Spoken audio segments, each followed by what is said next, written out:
नमस्कार, मैं दीप्ति और आप देख रहे हैं बातें यूपी की। आज इस बुलेटिन में हम बात करेंगे आचार्य लक्ष्मीकांत दीक्षित के निधन पर, मुड़िया मेले को लेकर की गई व्यवस्थाओं पर, एआई का उपयोग कर परीक्षा के दौरान संदिग्ध व्यक्तियों पर कैसे लगाई जाएगी रोक और अंत में बात करेंगे माध्यमिक शिक्षा परिषद की हाई स्कूल की परीक्षा में होने वाले बदलावों पर। इसके अलावा प्रदेश की और भी खबरों से करवाएंगे आपको रूबरू। तो चलिए शुरुआत करते हैं आज की पहली खबर से। अयोध्या में भव्य राम मंदिर में श्री रामलला की मूर्ति की प्राण प्रतिष्ठा करवाने वाले मुख्य पुजारी आचार्य लक्ष्मीकांत दीक्षित का निधन हो गया है। वह कुछ दिनों से अस्वस्थ चल रहे थे। मुख्यमंत्री योगी आदित्यनाथ ने श्री राम जन्मभूमि प्राण प्रतिष्ठा के मुख्य पुरोहित के निधन पर शोक जताया है।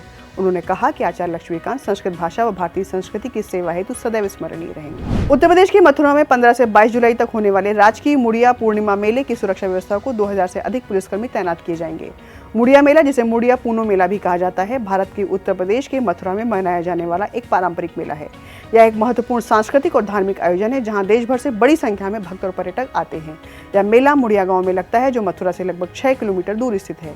यह मुख्य रूप से भगवान श्री कृष्ण को समर्पित है और उनके बचपन की लीला और स्थानीय चरवाहे लड़कों और लड़कियों के साथ बातचीत का स्मरण कराता है। यूपी में प्रतियोगी परीक्षाओं के लिए फुल प्रूफ इंतजाम किए गए हैं। आर्टिफिशियल इंटेलिजेंस का उपयोग कर परीक्षा के दौरान संदिग्ध व्यक्तियों की पहचान व बायोमीट्रिक से पुष्टि की जाएगी। इस संबंध में शासनादेश जारी कर दिया गया है।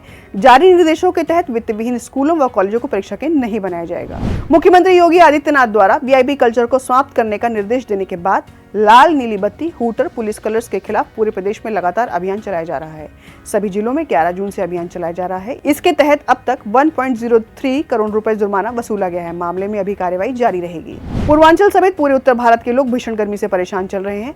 5 जून से ही दिन का तापमान 40 और रात का तापमान 35 डिग्री सेल्सियस से अधिक पहुंच रहा था।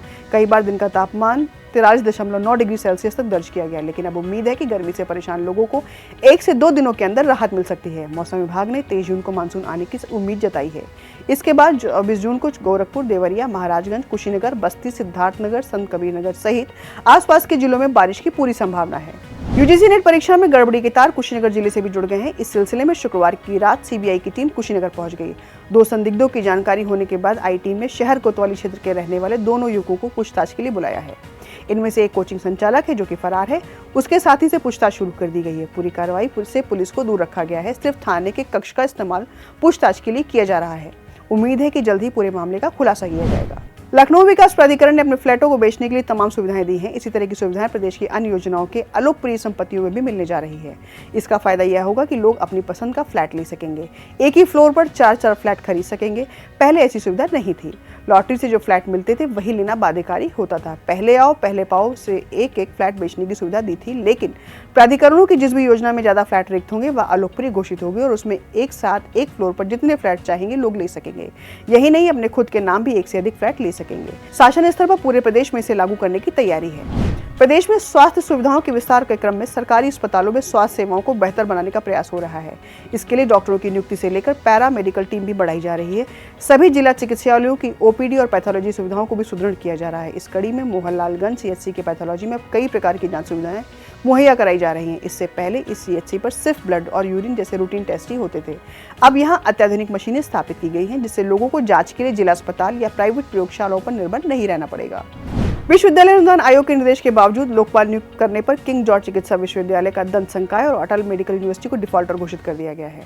विश्वविद्यालय अनुदान आयोग में देश भर के कई मेडिकल संस्थानों की सूची जारी की है। इस सूची में लखनऊ के टीएस मिश्रा विश्वविद्यालय के साथ ही प्रदेश के 14 विश्वविद्यालय शामिल हैं।